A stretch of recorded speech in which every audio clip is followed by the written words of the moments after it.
얼마 전에 한 성도님이 저에게 질문을 한 적이 있습니다. 목사님, 저는 요즘 교회 오는 것이 정말 즐겁고 좋습니다. 그동안 약했던 몸과 마음도 많이 좋아졌습니다.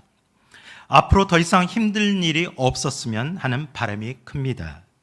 그런데도 언젠가 다시 시험에 들고 지금 누리는 이 마음들을 잃어버릴까 봐 두려운 마음도 듭니다. 정말 그렇게 되면 어떻게 하죠?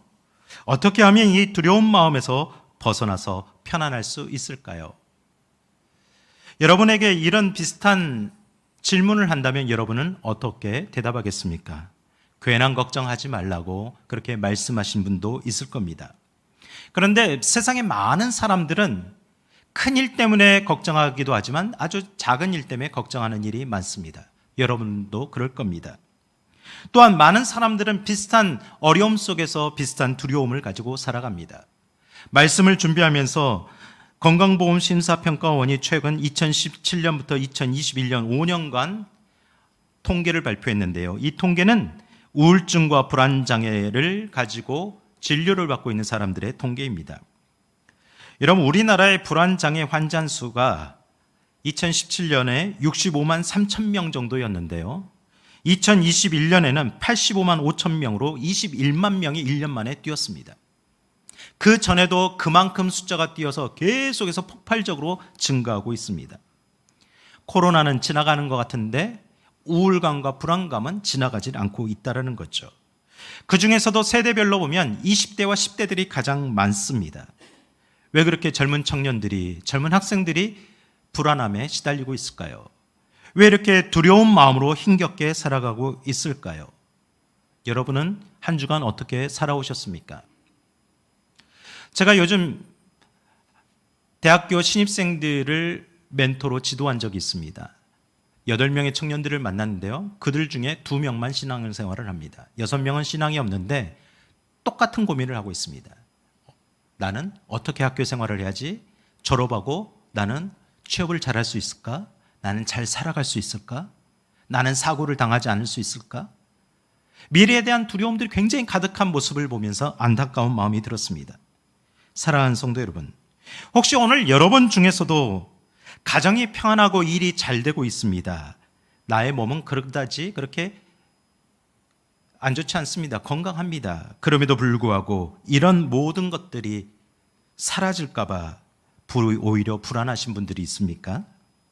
아니면 여전히 해결되지 않는 어떤 건강의 문제, 물질의 문제, 가정과 자녀의 문제로, 사업과 직장의 문제로 불안합니까? 어느 정도 시간이 지나가며 해결될 것으로 알고 있었는데 시간이 지나가는데 더 오히려 악화되는 것으로 인해서 불안합니까? 새벽마다 눈물로 기도하는데도, 할 수 있는 노력을 다 해보았는데도 오히려 마음은 더 불안합니까? 이런 두려움과 불안한 상태로 이 자리에 오셨다면 오늘 주님의 음성을 들으시는 시간 되길 바랍니다.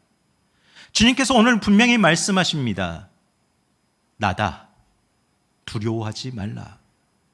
이 음성을 듣고 우리 삶 속에서 만나는 모든 두려움과 불안함을 이겨내는 영적인 힘이 얻어지기를 간절히 축원합니다. 삶의 모든 역경들을 이겨내는 믿음의 회복이 되기를 간절히 축복합니다. 우리가 세 가지를 생각해 보고 싶습니다. 오늘 말씀을 통해서 첫 번째, 두려움을 이기기 위해서 끝까지 하나님을 향한 신뢰와 믿음을 가져야 합니다. 하나님을 신뢰하시죠? 지난주에 교회학교 강사 목사님 오셔가지고요, 교회에서 아멘 소리가 없으면 죽어가는 교회래요. 하나님을 믿으시죠? 하나님을 신뢰하시죠? 오늘 제자들의 마음이 어느 정도인지 우리가 살펴보고자 합니다.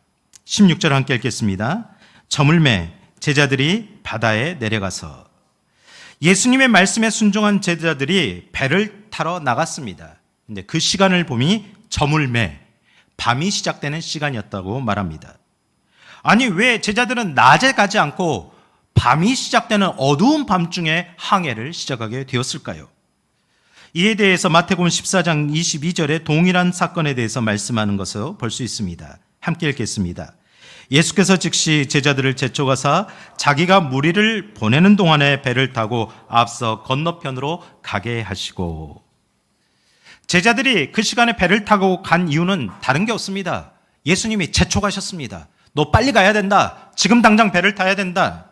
그리고 제자들은 그 말씀에 순종한 것뿐입니다. 모든 이 일은 예수님께서 주도하신 일입니다. 제자들은 조금 전까지 물고기 2마리와 떡 5조각으로 성인 남자만 해서 5,000명을 포함하여 여인들과 어린아이들까지 수없이 많은 사람들을 먹였던 놀라운 기적의 현장에 있었습니다. 여러분, 그 기적의 현장이 여러분들에 있었다면 그 분위기가 어땠을까요? 막 환호와 흥분과 열광의 도가니였을 겁니다. 우리 주님은 대단하시다. 우리 주님을 왕으로 모셔야 된다. 우리 주님이 왕이 되면 우리가 먹고 살 걱정을 하지 않게 될 것이다. 이런 열광의 도가니였습니다. 그 모습을 보고 제자들의 마음은 어땠을까요? 제자들도 마찬가지입니다. 이미 자기 손에서 떡을 나누어 줄 때 그 떡이 줄어들어야 함에도 불구하고 더 많아지고 또 많아지고 또 많아져서 12광주리에 되게끔 남는 그 사건을 보고 제자들도 흥분 상태에 있었습니다. 야, 우리 주님이 이렇게 대단한 거야? 우리 주님이 정말 이 시대의 왕이 될 만큼 저렇게 대단한 거야? 그러면 우리도 언젠가는 높은 자리에 앉을 수 있겠지? 야, 주님 따라오길 잘했어. 이런 마음이 있었을 겁니다. 사람들이 제자들을 볼 때마다 당신들 참 대단한 존재라고, 어떻게 그런 일들을 함께 할 수 있냐고 막 높여줍니다. 제자들의 이름을 부르면서 막 베드로 막 높이면서 칭송을 합니다. 어깨에 막 으쓱해졌을 겁니다. 사람들이, 그 군중들이 제자들의 손을 잡고자 아우성거렸을 겁니다. 그때 예수님께서 바로 명령하는 겁니다. 너희들은 배를 타고 나가라. 그리고 군중들은 다시 돌아가도록 말씀하셨습니다. 만약 예수님이 그렇게 재촉하지 않으셨다면 제자들은 영웅대접을 받으며 굉장한 하루를 보냈을 겁니다. 그런데 예수님은 그렇게 하기를 두지 않았습니다. 왜 그랬을까요? 제자들 가운데 영적인 거품들, 영적인 불순물들이 끼어서 하나님의 나라를 잘못 이해하기를 원하지 않기 때문입니다. 여러분, 오병이의 기적은 표적입니다. 하나님의 아들 되신 예수 그리스도를 믿게 하기 위한 방법이었습니다. 그런데 그 방법이 예수 그리스도를 드러내는 게 아니라 기적이 더 커지면서 예수님을 보지 않고 기적만을 바라봅니다. 그래서 예수님은 그런 믿음의 불순물들을 제거하기를 원하셨던 겁니다. 결국 예수님의 말씀에 순종해 배를 타고 나갔습니다. 그런데 제자들이 배를 타고 조금 나가자마자 큰 풍랑을 만나 죽을 고생을 하게 되었습니다. 여러분, 우리는 이 오병이의 사건과 제자들의 모습을 보면서 우리의 신앙을 돌아봅니다. 여러분, 왜 예수님을 믿고 있습니까? 우리가 예수님을 믿고 말씀을 듣고 순종할 때 무엇을 기대하십니까? 여러분, 기도하면 무엇을 기대하십니까? 그냥 기도하시나요? 무엇을 기대하시죠? 아무 기대감도 없으십니까? 응답을 기대하죠, 당연히. 몸이 치유되고 가정이 잘 형통하고 자녀들의 앞길이 성공하길 우리는 기대합니다. 그런데 그것이 예수님보다 앞서서는 안 된다는 말이죠. 하나님 말씀에 순종하여 열심히 헌신했는데 큰 풍랑으로 인해서 죽을 만큼 힘들 때도 있다는 것을 우리는 알아야 됩니다. 바로 이 두 가지가 우리에게 영적 갈등을 일으키는 겁니다. 하나님 말씀을 순종하고 따라가는데 왜 힘든 일이 사라지지 않느냐? 왜 인생의 고통이 줄어들지 않느냐? 왜 끝없이 풍랑은 몰아쳐와서 이렇게 죽을 똥살똥 만드느냐? 여러분도 다 그런 경험이 있으실 겁니다. 말씀을 준비하면서 저와 함께 공부를 하고 지금 선교지에서 목회를 하신 몇 분을 생각해 보았습니다. 한 분은 아프리카 탄자니아에서 선교 활동을 하고 있습니다. 몇 년 전 어느 날 한국에서 보낸 그 선교비를 인출하기 위해 은행을 찾아갔었습니다. 그런데 그것을 알았던 오토바이 강도들이 덮쳤습니다. 선교사님은 어떻게든지 그 선교비만큼은 빼앗기지 않으려고 버티며다가 오토바이에 수십 미터를 끌려가고 말았습니다. 그러다가 온몸에 큰 화상을 입고 오랜 상처를 입었습니다. 몸도 마음도 상처가 되었습니다. 지난 제가 섬기던 교회에서 후원하던 중국 선교사님 가정이 있었습니다. 그분은 몰래 탈북자를 돕는 사역을 했는데 그게 들켰는지 하루는 나갔다가 위장한 차량에 사고를 당해 순교하게 되었습니다. 뭐 이런 일들을 수없이 많이 듣습니다. 선교사님들이 한국에 올 때는 건강한 상태에서 오는 것보다 치료하러 오시는 일들이 많습니다.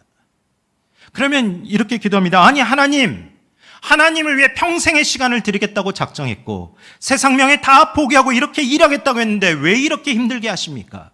왜 이렇게 몸과 마음이 지치게 하고 아프게 합니까? 아니 이거는 아니지 않습니까? 라는 그런 질문들이 제 안에서 일어나게 됩니다. 그뿐이 아니죠. 교회에서도 이런 상황들을 맞닥뜨리게 됩니다. 교회를 정말 헌신적으로 섬기던 장로님이 있었습니다. 수년 동안 오랫동안 재정을 담당하면서 교회 재정을 오랫동안 담당했습니다. 연말에 재정이 부족하고 재정이 채워지자면 개인 돈으로 다 그걸 채우시는 장로님이었습니다. 그러면 하나님이 그 사업을 축복해 주셔야죠. 그런데 그 장로님은 밑에 두었던 임원에게 모함을 받고 속아서 자기 사업체를 통째로 빼앗기고 말았습니다. 수년 동안 재판을 하며 거의 죽어가는 모습을 보게 되었습니다. 신앙생활을 잘하는 성도들 중에 지금도 큰 질병으로 투병 생활을 하고 있습니다. 여러 가지 크고 작은 고통으로 힘들어하는 분들이 참 많습니다. 그런데 반면에 예수도 믿지 않습니다. 선하지도 않습니다. 그런데 세상의 매스컴에 나오는 사람들은 왜 이렇게 부자들이 많습니까? 왜 이렇게 악하게 살면서도 그렇게 떵떵거리며 살아갑니까?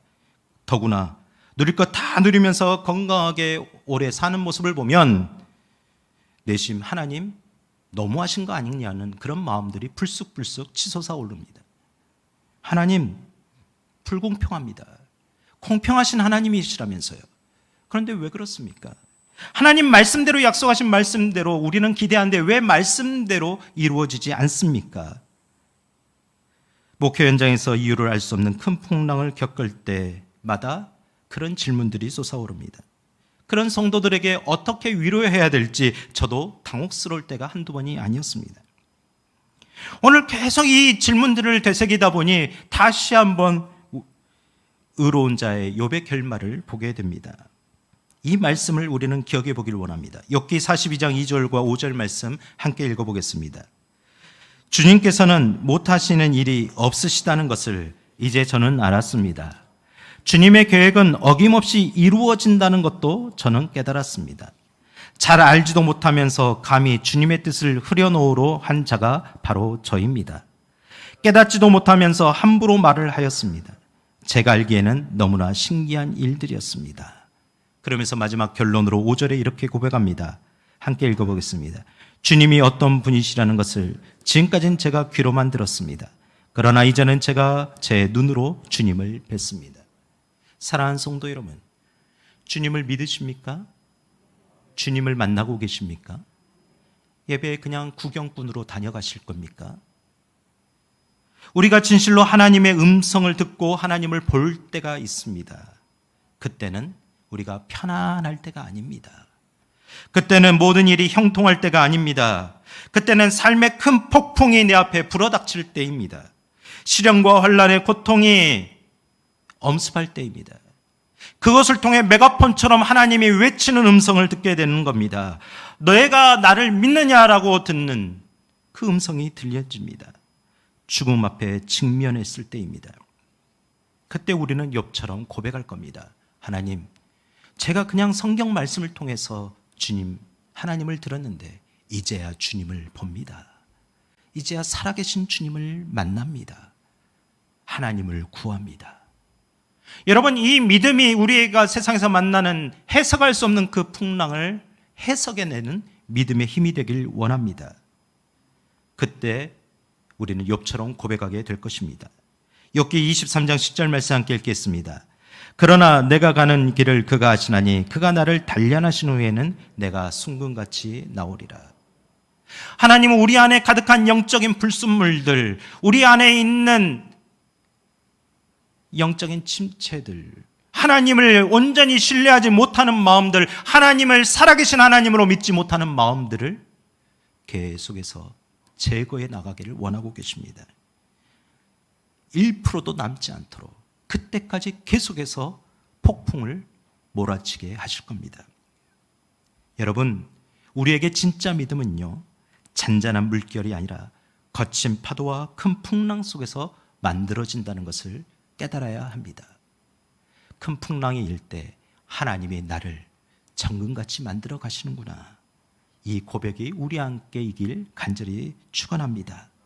이것이 주님께서 밤 시간이 시작되는 그 어둠의 시간에 제자들을 바다로 내모신 이유입니다. 사귐의 기도란 저자인 김영봉 목사님의 글입니다. 나는 이제 큰 풍랑을 만난 성도들에게 이렇게 말할 것이다. 주님의 뜻이 무엇인지는 저도 다 알 수 없습니다. 그래도 하나님을 신뢰하고 믿는 것이 그리스도인이 보여야 할 최선의 반응입니다. 하나님을 향한 최선의 반응을 가지시길 바랍니다. 이사야 55장 8절과 9절 말씀 이렇게 말씀합니다. 함께 읽겠습니다. 이는 내 생각이 너희 생각과 다르며 내 길은 너희의 길과 다름이니라. 여호와의 말씀이니라. 이는 하늘이 땅보다 높음 같이 내 길은 너희의 길보다 높으며 내 생각은 너희의 생각보다 높음이라. 아멘. 하나님의 생각이 내 생각보다 크고 위대하신다는 사실을 인정할 때, 하나님의 지혜가 내 지혜보다 크고 위대하신다는 사실을 인정하고 내 생각을 하나님의 생각 앞에 굴복시킬 때, 그것을 시작할 때 우리는 두려움을 이겨내기 시작하는 순간이 되는 겁니다. 우리가 쉴 새 없이 두려워한다는 것은 아직도 내 생각을 하나님 생각 앞에 굴복하지 못한다는 그런 의미일 수 있음을 깨달아야 할 줄 믿습니다. 그러므로 두 번째, 우리는 큰 풍랑의 두려움을 이기기 위해서는 지금도 예수님이 우리와 함께 계심을 믿고 기도해야 됩니다. 17절과 18절 함께 읽겠습니다. 배를 타고 바다를 건너 가버나움으로 가는데 이미 어두웠고 예수는 아직 그들에게 오시지 아니하였더니 큰 바람이 불어 파도가 일어나더라. 아멘. 제자들은 항구에서 약 4km 정도 떨어진 곳에서 큰 풍랑을 만났습니다. 아직 가야 될 길이가 16km 정도 나왔습니다. 갈릴리 바다가 횡단하면 20km 정도 되기 때문이죠. 아직 가야 될 길이 멉니다. 물론 그 배 안에 있는 제자들의 대부분은 어부 출신들입니다. 그 갈릴리 바다에서 자고 태어나 고기를 잡고 늘 살아왔던 잔뼈가 굵은 사람들입니다. 큰 풍랑도 여러 번 경험했을 겁니다. 그래서 제자들끼리 이렇게 말했을 겁니다. 베드로, 이 풍랑쯤이야 네가 헤치고 나갈 수 있지? 어떻게 키를 잡아야 될지 너도 다 답을 알고 있잖아. 우리는 가만히 있을 테니까 네가 해결해봐. 그렇게 생각했을 겁니다. 자신이 가진 풍부한 경험과 노하우로 배를 다스리는 기술로 해결할 수 있으리라 생각했습니다. 그러니 예수님을 찾을 필요가 없었던 거죠. 예수님께 부탁하고 예수님을 의지할 필요가 없었던 겁니다. 여러분은 어떠십니까? 아직까지 내 인생의 방향의 키를 여러분이 주고 있으면서 예수님은 별로 필요 없습니다. 내가 진짜 급할 때 와서 한 번만 도와주세요라고 그런 마음으로 신앙생활하고 있지는 않습니까? 여러분, 인생을 살다 보니 가장 강하다고 생각했던 그 시간에, 가장 내가 잘할 수 있다고 생각했던 그때, 그 자리에서 우리의 가장 연약하고 무력함을 깨닫게 됩니다. 아, 그렇구나. 나는 혼자 살 수 있는 인생이 아니구나. 제자들도 그랬습니다. 제자들은 계속 밀려오는 큰 파도에 해결할 수가 없었습니다. 죽을 것 같이 힘들었습니다. 아, 진짜 죽나 보다 두려워졌습니다. 그런데 오늘 말씀해 보면 예수는 아직 그들에게 오시지 아니하였더니 예수님이 함께 계시지 않는 겁니다. 그러면 예수님을 찾아야 될 것 아닙니까? 그럼에도 불구하고 제자들은 예수님을 찾지 않았습니다. 그게 제자들의 영적인 불순물이었습니다. 그렇다면 예수님은 어떻게 하셨을까요? 오늘 말씀에는 나타나오지 않지만 마태복음 14장 23절에 이렇게 말씀합니다. 우리 마태복음 한번 읽어보겠습니다. 무리를 보내신 후에 기도하러 따로 산에 올라가시니라. 저물매 거기 혼자 계시더니 배가 이미 육지에서 술이나 떠나서 바람이 거스르며 물결로 말미암아 고난을 당하더라.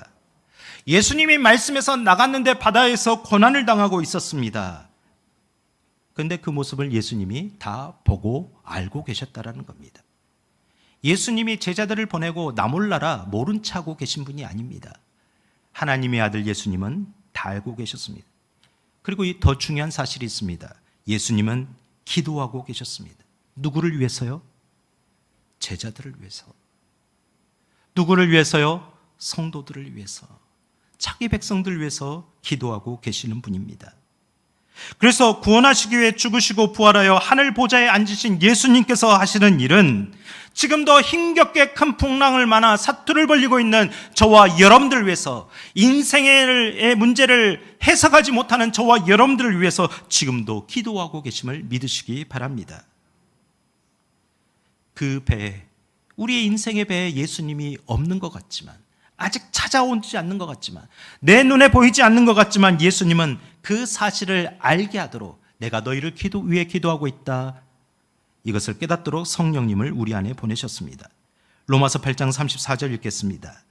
누가 정죄하리요? 죽으실 뿐 아니라 다시 살아나시는 이는 그리스도 예수시니 그는 하나님 우편에 계신 자요 우리를 위하여 간구하시는 자신이라. 아멘. 예수님은 이 땅에 오셨을 때만 기도하신 것이 아니라 지금도 하나님 보좌 우편에서 하늘의 권능을 가지고 저와 여러분들 위해 친히 간구하고 계심을 믿으시기를 바랍니다. 그것을 성령님이 우리에게 깨닫게 하십니다. 우리에게 알게 하십니다. 여러분, 성령님은 자신을 증거하게 오신 분이 아닙니다. 예수 그리스도를 우리 안에 증거하게 오신 보혜사입니다. 돕는 영입니다. 지혜의 영입니다. 그래서 성령님을 의지하고 살 때 우리는 주님의 말씀을 듣고 보고 깨달게 되는 겁니다. 여러분, 성령님을 의지하는 삶 어떻게 해야 될까요? 늘 질문이 나죠. 가장 먼저 해야 될 일은 말씀 속에 나타난 예수님을 보는 겁니다. 그래서 요한복음 14장 26절과 27절에 이렇게 말씀합니다. 함께 읽겠습니다. 보혜사 곧 아버지께서 내 이름으로 보내실 성령, 그가 너희에게 모든 것을 가르치고 내가 너희에게 말한 모든 것을 생각나게 하리라. 평안을 너희에게 끼치노니 곧 나의 평안을 너희에게 주노라. 내가 너희에게 주는 것은 세상이 주는 것과 같지 아니하리라. 너희는 마음에 근심하지 말고 두려워하지도 말라. 우리가 어떻게 근심하지 않고 두려워하지 않을 수가 있겠습니까? 성경 안에 나타나신 예수님의 말씀을 그래서 기억해야 되는 겁니다. 우리가 눈으로 보고 듣고 읽어내야 되는 거죠. 하나님이 이 말씀 속에서 어떻게 행하셨는지, 자기 백성을 위해서 어떤 일을 행하셨는지를 우리는 늘 깨닫기 위해서 말씀을 듣는 겁니다. 그런데 말씀을 듣지 않으면 그것을 깨달을 수가 없는 거죠. 하나님의 말씀을 가까이 하지 않는데 성령님이 우리에게 어떻게 깨닫게 하시겠습니까? 여러분, 예를 들어서 신명기는 모세가 임종을 놔두고 이스라엘 백성들에게 말했던 세 편의 설교입니다. 가나안 땅을 들어가야 될 출애굽 2세대들에게 너희는 기억해라, 기억해라가 주제입니다. 너희 백성들을 구원하기 위해서 하나님이 어떻게 구원을 행하셨는지 기억해라. 홍해에서 어떻게 너희를 승리케 하셨는지 기억해라. 거친 광야에서 너희를 어떻게 통과하게 했는지 기억해라. 지금 내가 겪고 있는 그 어려움이 크다고 생각되느냐? 그러면 그것보다 더 큰 어려움을 겪었던 그 시절에 어떻게 그것을 극복해냈는지 너도 기억해야 된다. 이를 위해서 우리에게 말씀을 보게 하시는 겁니다. 사랑하는 성도 여러분, 시편 119편 105절에 말씀합니다. 주의 말씀은 내 발의 등이요 내 길의 빛이니이다. 살아계신 하나님의 말씀을 보십시오. 믿으십시오. 그리고 그 길을 따라가십시오. 하나님의 말씀이 여러분이 가는 길에 등불이 되어주고 빛이 되어줄 것입니다. 그 길을 따라가면 우리가 두려움 속에서 벗어날 수가 있게 되는 겁니다. 제가 신방을 하면서 한 집사님이 저에게 이렇게 이야기했습니다. 부끄럽지만 목사님, 제가 성경을 일독을 한 번도 못한 것 같습니다. 그런데 친척들을 만나니까 어떤 분은 3독에 따르고 어떤 분은 4독에 따르고, 그래서 결심했습니다. 올해는 꼭 일독 한번 해보겠습니다. 격려했습니다. 잘하셨습니다. 거룩한 결단입니다. 여러분, 작년에 저희가 백독 운동을 하면서 구역마다 성경 장수를 함께 읽어서 이렇게 보고하고 나누고 그래프를 올리고 했더니 여러분들이 많이 읽으셨어요. 그런데 올해 들리는 말이 그것을 안 하니까 안 읽는다고 하시더라고요. 여러분, 꼭 그런 방법을 동원해야 우리가 읽는 겁니까? 주의 말씀을 가까이 하시기 바랍니다. 주의 말씀 가운데 들리는 성령님의 음성을 들으시기를 바랍니다. 우리가 또한 성령님을 의지하기 위해서는 기도해야 됩니다. 우리 마가복음 6장 48절 말씀을 읽겠습니다. 바람이 거스름으로 제자들이 힘겹게 노젓는 것을 보시고 밤 사경중에 바다 위로 걸어서 그들에게 오사 지나가려고 하시매. 예수님이 찾아오셨습니다. 결국 찾아오긴 했는데 우리들이 원하는 시간이 아닙니다. 제자들이 원하는 시간이 아닙니다. 밤 사경이란 새벽 3시에서 4시가 되었다라는 말입니다. 여러분, 다시 한번 계산해 보겠습니다. 제자들이 배를 타고 나간 시간은 언제였습니까? 밤이 시작할 때. 요즘 7시쯤 밤이 시작하죠. 근데 그때부터 막 풍랑을 만나서 막 죽을 둥 살 둥 고통을 겪고 있었습니다. 힘들었습니다. 근데 예수님이 가만히 지켜보다가 짜잔 하고 나타나신 게 새벽 3시 넘어서입니다. 그러면 이미 제자들은 7시간, 8시간 이상 막 지쳐서 죽을 지경이었습니다. 정말 예수님이 왜 그때 오셔야 되는 걸까요? 그냥 예수님이 말하기 전에 짠 나타나가지고 자, 내가 해결해 줄게, 이렇게 말씀하시면 얼마나 좋을까요? 우리의 생각과 기준에 예수님이 너무 늦게 오시는구나 라는 경우가 있습니다. 여러분의 이야기입니다. 저의 이야기입니다. 오랫동안 새벽마다 나와서 기도합니다. 인생에서 만난 풍랑 좀 잠잠하게 해달라고 눈물로 부르짖습니다. 우리의 가정 좀 변화시켜달라고, 내 남편 좀, 자녀들 좀 구원해달라고 기도하는데 상황은 하나도 바뀌지 않을 때가 많습니다. 그럴 때 우리는 하나님이 왜 이렇게 안 들어주시나, 지금 제가 죽을 것 같다는 답답한 마음을 가지고 살게 됩니다. 바로 그게 주님이 찾아오실 시간이 되는 겁니다. 영적인 밤 사경의 시간. 여러분, 두려우십니까? 무섭습니까? 근심과 걱정이 많습니까? 하나님을 찾을 시간이 왔습니다. 하나님이 찾아오실 시간이 왔습니다. 그 시간은 내가 의지했던 어떤 실력이나 학벌, 사회적인 위축으로는 해결할 수 없다. 내 이름으로는 아무것도 할 수 없다. 내게는 하나님이 꼭 필요하다. 하나님의 은혜가 없이는 살아갈 수 없다. 그렇게 고백하는 시간이기 때문입니다. 그러므로 우리는 우리에게 합당한 삶의 모습은 잔잔한 물결을 지나갈 때 그때부터 주님을 부르는 연습이 되어야 됩니다. 예배 시간 때마다 주님을 찾는 익숙함이 있어야 됩니다. 만약 우리가 그때도 찾지 못한다면 정말 우리에게 큰 풍랑이 닥쳤을 때도 찾지를 못하는 겁니다. 여러분, 기도가 바로 되는 게 아닙니다. 기도도 내 몸에 익숙해져야 되는 겁니다. 한국교회를 걱정하시는 많은 분들이 이렇게 말합니다. 우리 어르신들은 막 뜨겁게 기도하고 통성으로 기도했던 그런 경험들이 다 있는데 지금 세대들은 그런 경험들이 점점 사라지고 있다는 겁니다. 하나님을 뜨겁게 경험할 수 있는 경험들이 사라지고 있다는 거죠. 그러니 교회도 맹숭 있다가 가는 겁니다.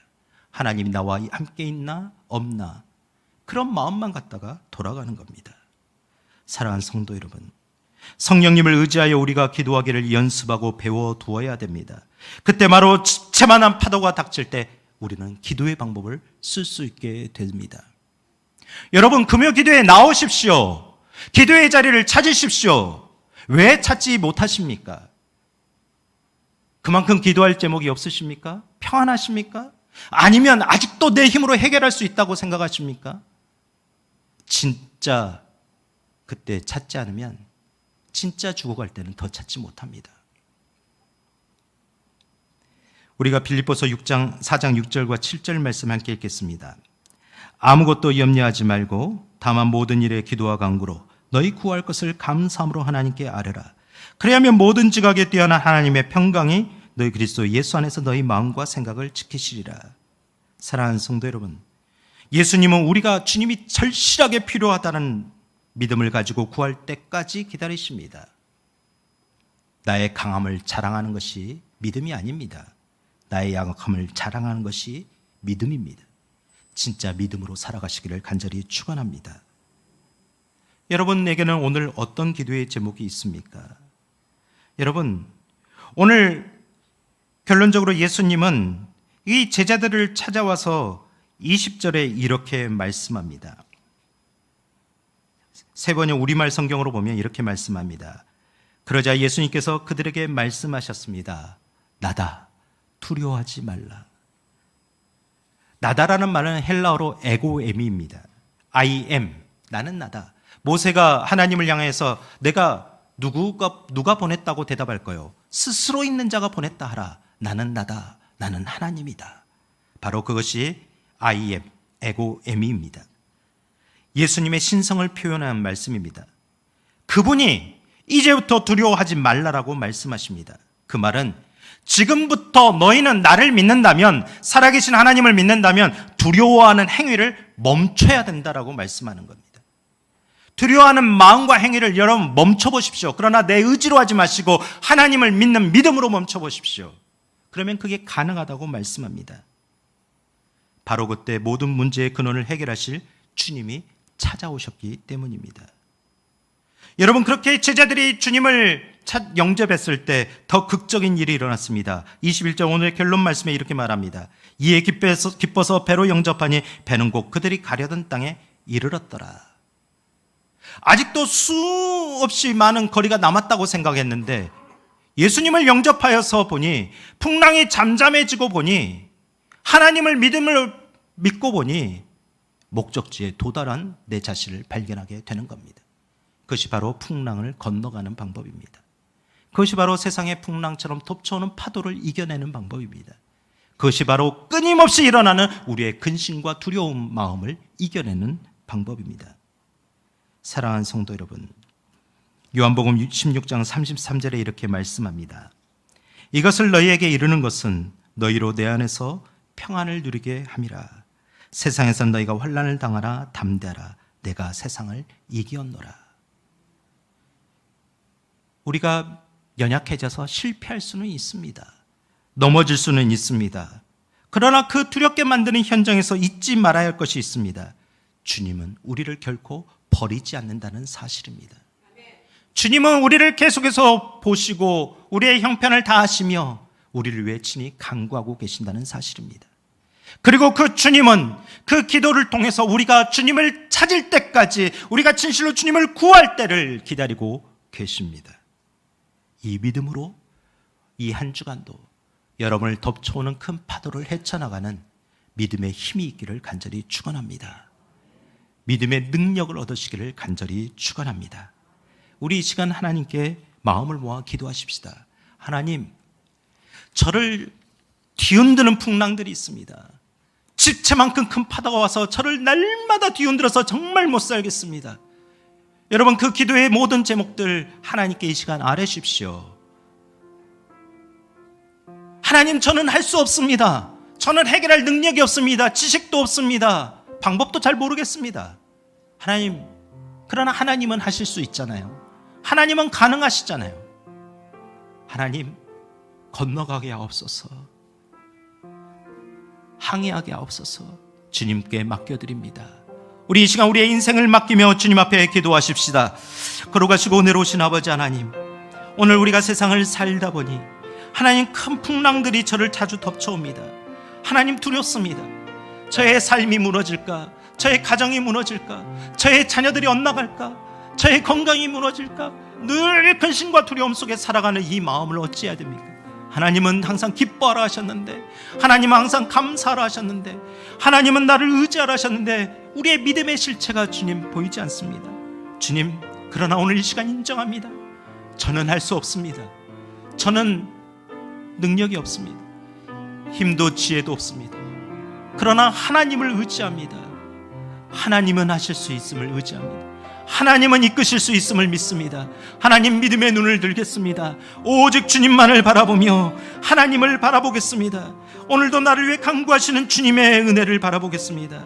하나님 말씀 속에서 하나님이 행하신 일을 듣겠습니다. 그 일을 듣고 하나님 깨닫겠습니다. 주님 앞에 구하오니 주님이 이스라엘 백성들을 구원하셨던 그 놀라운 일들을 오늘 나에게도 행하여 주시옵소서. 오늘 우리의 가정에, 우리의 모든 삶의 자리에 행하여 주시옵소서. 하나님을 의지하고 분명히 살아가고자 하는 믿음을 얻게 하옵소서. 주님 함께 하심을 믿습니다. 이 믿음조차 주님께 맡겨오니 성령님 저희를 붙들어 주시옵소서. 이 모든 말씀 우리를 구원하신 예수 그리스도로 간절히 기도드립니다.